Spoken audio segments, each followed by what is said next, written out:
මමත් හිඳිනා මේ ලොව තුල කඳුල සුසුම කුමකටදෝ ඔබත් මමත් අප දෙදෙනෙකු ලෙස නොව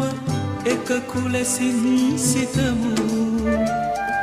හෙටින් උදාවන ලෝකය සැමටම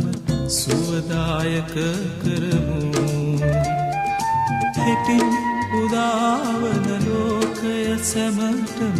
සුවදායක කරමු